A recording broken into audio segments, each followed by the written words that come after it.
Vox Femina est une association qui a été créée il y a une petite année pour augmenter la visibilité dans les médias des femmes qui exercent des responsabilités dans la vie publique en général et l'entreprise et l'économie en particulier.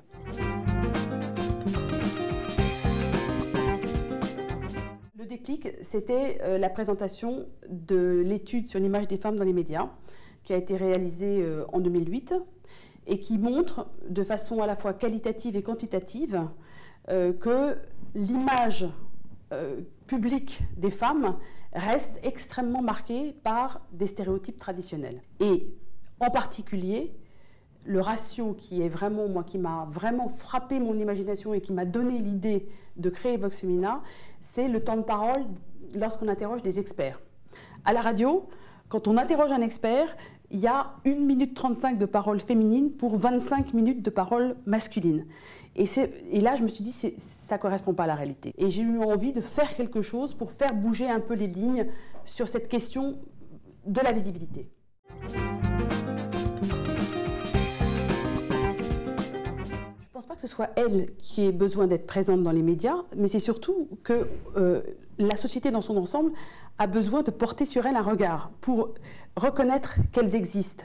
Parce que pour des raisons qui tiennent à un historique socioculturel, si j'ose dire, on a tendance un petit peu à oublier que ces femmes existent et qu'elles sont là. Donc moi, l'objectif de Vox Femina, c'est vraiment de les rendre visibles, à la fois pour attester d'un changement de paradigme dans la société en général et aussi créer des modèles d'identification pour les femmes un peu plus jeunes qui sortent un petit peu des stéréotypes traditionnels.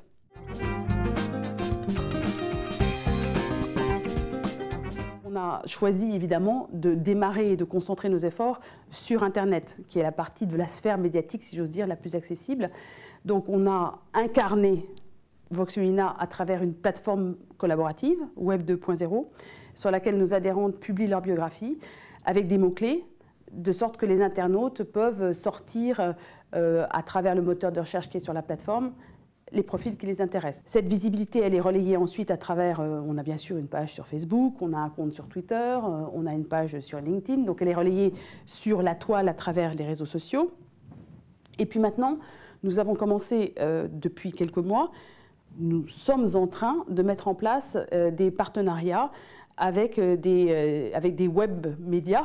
Donc on a un partenariat avec une web radio, qui est une wiki radio, qui s'appelle Via Novelli. Ça, c'est pour la partie, je dirais, Internet. Et puis bien sûr, maintenant, progressivement, nous essayons d'essaimer, si j'ose dire, par cercle concentrique, pour aller vers les médias plus traditionnels. Alors bien sûr, il y a la présence ponctuelle de nos adhérentes à travers leurs expressions dans ces médias traditionnels, que ce soit radio ou que ce soit télévision.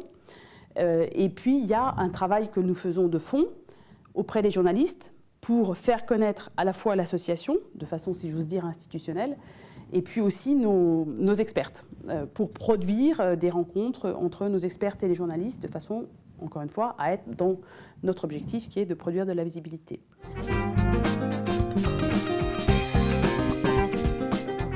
Déjà, j'aimerais mettre un peu plus l'accent sur la pertinence de l'action de Vox Femina dans le contexte international. Parce que je n'en avais pas nécessairement une conscience aussi nette quand j'ai créé l'association, mais je me suis rendu compte depuis que Vox Femina s'inscrit très bien dans les axes d'action qui ont été recommandés par le sommet de Pékin en 1995.